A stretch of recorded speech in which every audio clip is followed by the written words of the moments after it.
Okay. Good morning. So we're on Siman Reish Ayin Tet Seif Hey. Ner she'idliko b'Shabbat l'haya u'l'holeh v'yalda ha'haya v'nitrapeh ha'holeh mutar letaltelo im kava v'hu adin lemadlik b'Shabbat b'shochech v'chava shemutar letaltelo. If a candle was lit on Shabbat itself, why? How? Let's say for pikuach nefesh.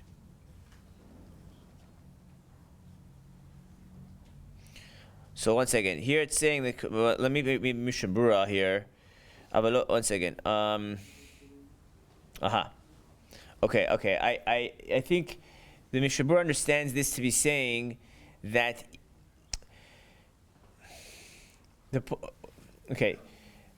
First, the concept that we're saying is like this: that we mentioned before that something that was mukse in the beginning of Shabbat is mukse the whole Shabbat. So now we're saying examples of something that since it was not mukse the beginning of Shabbat, so it's therefore not mukse the whole Shabbat. For example, if you have a candle that was lit either before or on Shabbat for pikuach nefesh, someone that's dangerously ill. So there, that even if it was lit before Shabbat, so Mishna Berura says the en mukse lahatzi Shabbat. The dafka mitkatze ben Seif katan tetvav.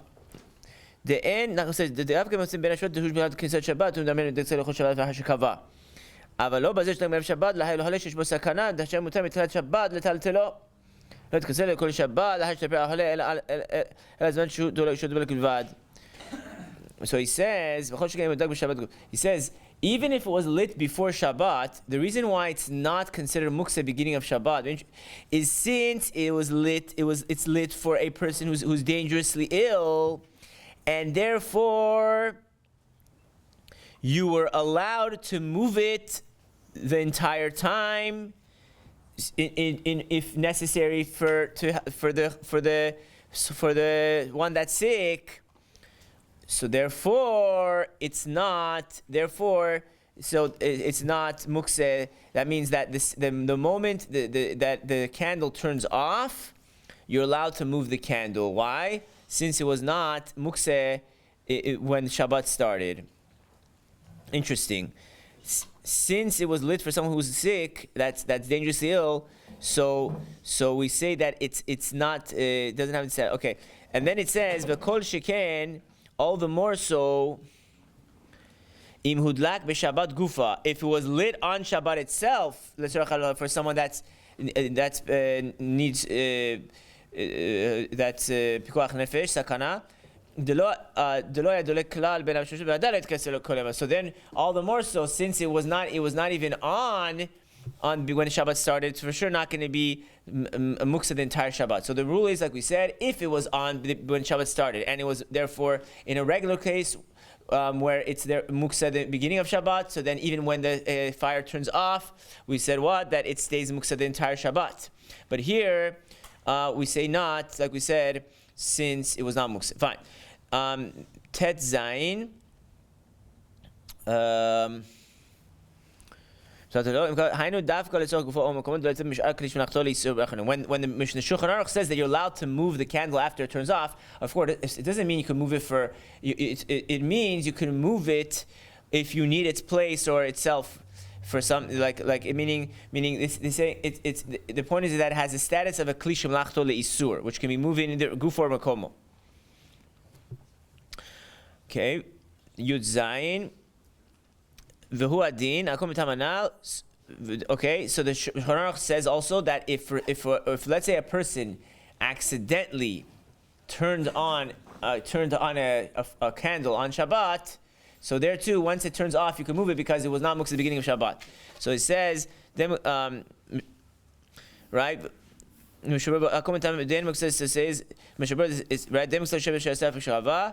Yudhet b'shogeg, nakat b'shogeg, דלא עיירי ברשיעיה. ובאמת אפילו דלקו במזיד, גם כן מותר לטלטלו אחר שקבל לצורך גופו או מקום ההול ולא היה מוקצה בטלטלו. He's saying, the reason why the Shulchan Aruch says if a person accidentally turned on the candle on Shabbat is because we are not dealing with Risha'im who Chas v'Shalom don't care. But he's saying that technically speaking, even if a person would turn on a candle on Shabbat, even if he would do it b'mezid, still we would say that once it turns off, you're allowed to move it for the same reason that we said. Okay. Seif Vav. Ner shelo yidliku bo be'oto Shabbat. אפילו הוא של חרס דמאיס, ואפילו הוא של נפט דמסריח, מותר לטלטלו, דמוקסה מחמת מיוס מותר. It's a halacha in mukse that it's called mukse mahmat mius, something that is repulsive to a person, and it therefore bothers a person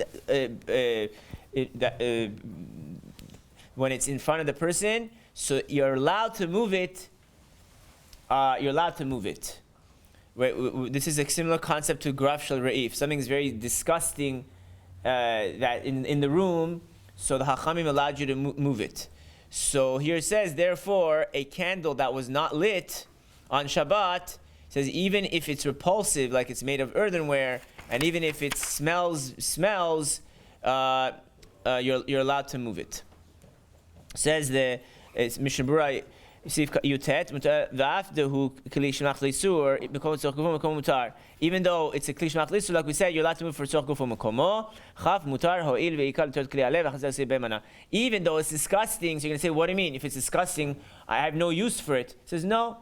You could use it for, let's say, to cover something. So therefore, it's not mukse. Okay, Zayin. מנורה בין גדולה בין קטנה, אם היא של פרחים אין מטלטלים אותה, תחשב שם היא תיפול ותתפרק, ותעזרנה ונמצא עושה כלי, ואפילו אם אינה של פרחים אלה יש בחריצים סביב ושל פרחים אסור לטלטל. This is not such a common situation for us, but in those days, I guess, they had these candles or these lamps that were made of different sections that you can take apart. So it says, therefore, you're in such a lamp, you're not allowed to move at all. Why? We're afraid that if you move it, it's gonna fall apart, and you'll come to reassemble it on Shabbat. And then it says, even if it's not made of different parts, but it looks like it's made of different parts, it has these like certain lines on it that makes it look like it's made of different parts. So it's Hachamim made it also forbidden to move. Says Mishna Berura Chaf Aleph, Menorah afilu hi chadasha shelo hidliku ba me'olam. So even if you never used it before, v'nimsa ose kli ein bataz. Interesting. The Mishna Berura adds that this is only if the normal way is to when you put it together you make it tight. But if the way is that it's never tight, so then you're allowed to move it, because I guess technically you would be allowed, I think, to even assemble it.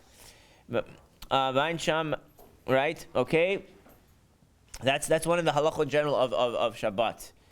V'domeh Mishna Berura Chav Gimel mishum demechal b'shel parakim v'da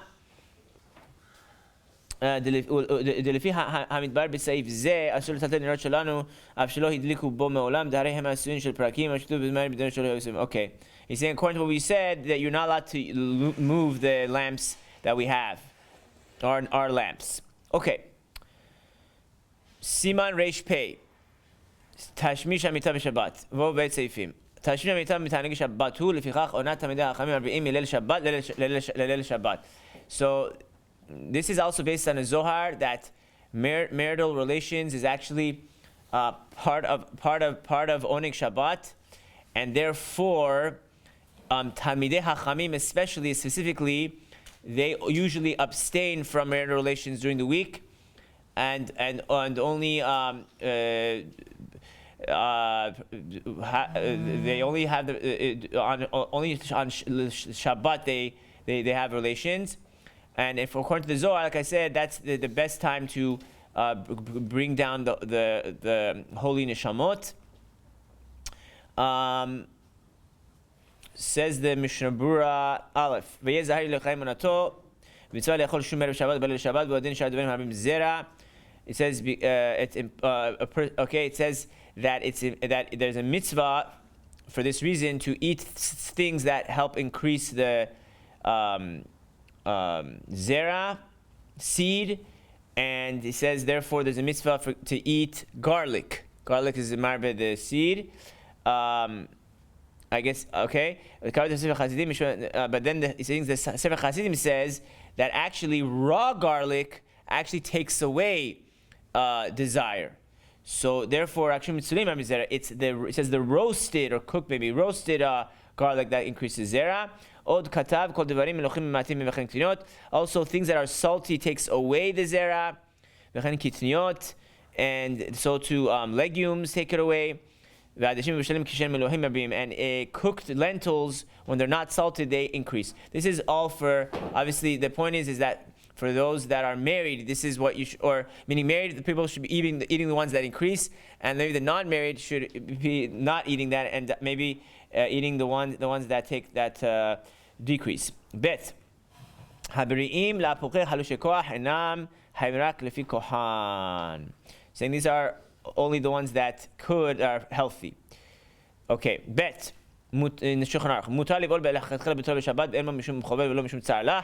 It is permitted to have relations for the first, meaning if they just got married and she's a virgin, it's permitted to have relations for the first time on Friday night, even though it's going to cause her to bleed.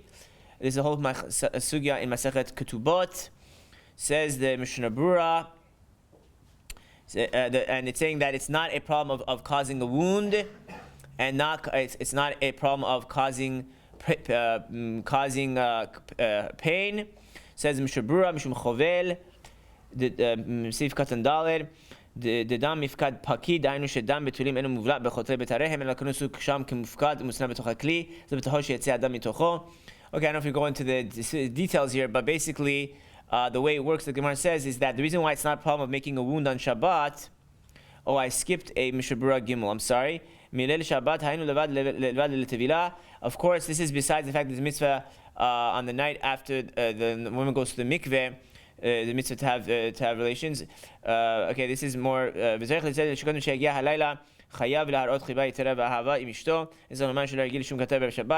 important. It's in such a situation, especially for the husband and wife to be in harmony, and therefore it's very important, especially right before Shabbat, for a husband and wife not to get into any argument. Fine. Then he says the reason why it's not a problem of making a wound is because the blood is not considered like in the actual flesh, etc. Okay.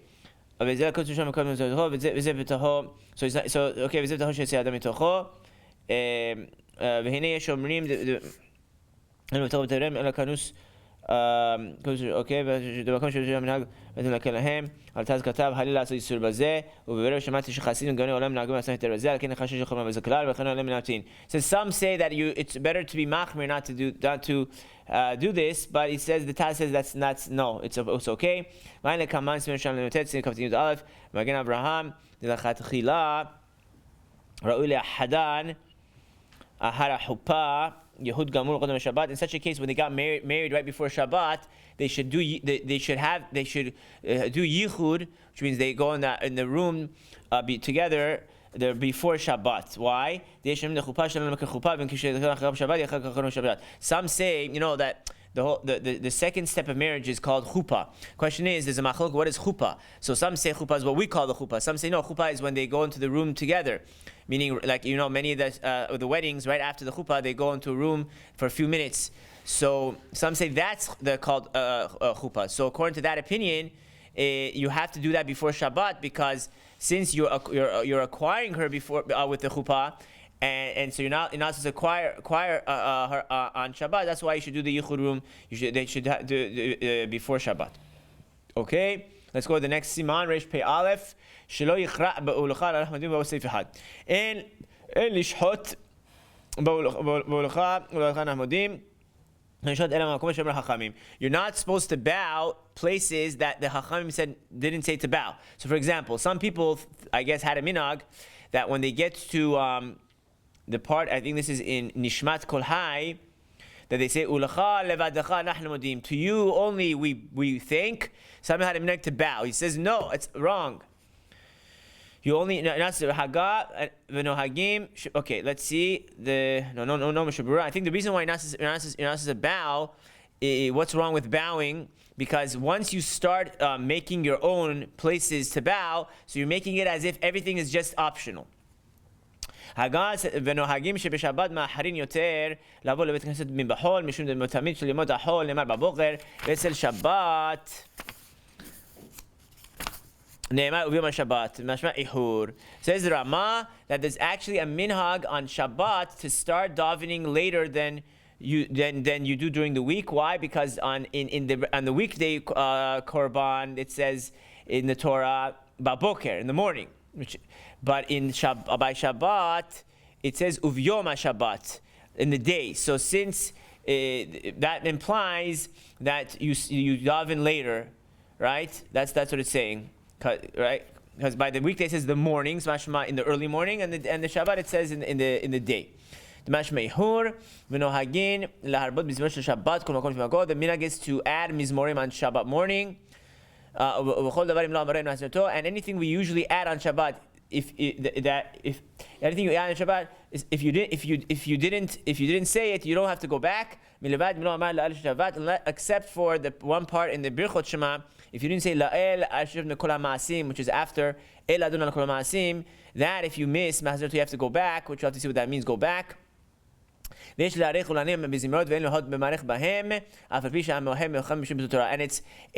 minhag to stretch out the davening a little by making it beautiful and singing, and therefore he says, Rama says, don't stop, don't protest. Those that do this, even if the person that's protesting wants to say that it's a waste of time, it's a beautiful Torah. But don't take too long, so that you make sure you say Kiddush and eat before the end of the 6th hour, before Chatzot. Should we just do the Mishna Beruras, or we should stop here, huh? Okay, let's do the Mishna Beruras. It's not so much. Even though we just said that the minhag on Shabbat is to daven later than the weekday, but of course you have to make sure that you don't miss the time of Shema. And in places like that, like let's say these days they're starting Shachrit after the time, or so you have to make sure obviously you say Shema before you start. But from Rashi it's mashma, even on Shabbat it's a mitzvah to daven early, especially if you can daven nets. Doesn't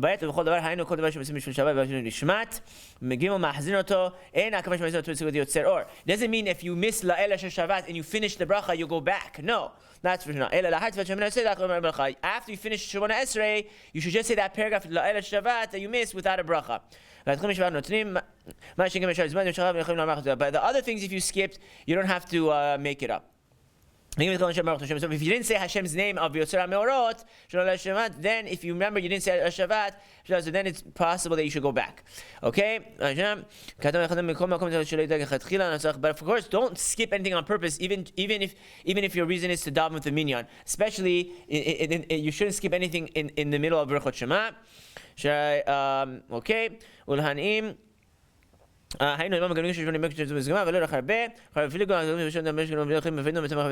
very careful when you sing, do not mess up the words. And especially, this is one of the most important things that many people don't know, and this is not just Shabbat. It's very important, he says, that the Shelech Tzibur, when he should never stretch out the last word of the bracha, or whatever, because then people are going to answer Amen too early before he finishes the word. So like by Chazara, Magen Avraham, people like searching on the last word. If he starts saying Avraham, people are going to answer Amen before he finishes the word. So it's very important that Shelech Tzibur shouldn't do that, etc.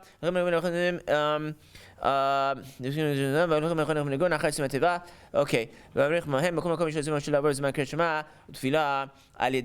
So this is just one of the most important halachot that a lot of people don't know, whether it's the Shelech Tzibur or the Tzibur, is when the halachot of answering Amen. That's very important to make sure both the Shelech Tzibur and the people to, like we said, not to answer too early before the Shelech Tzibur finishes the word.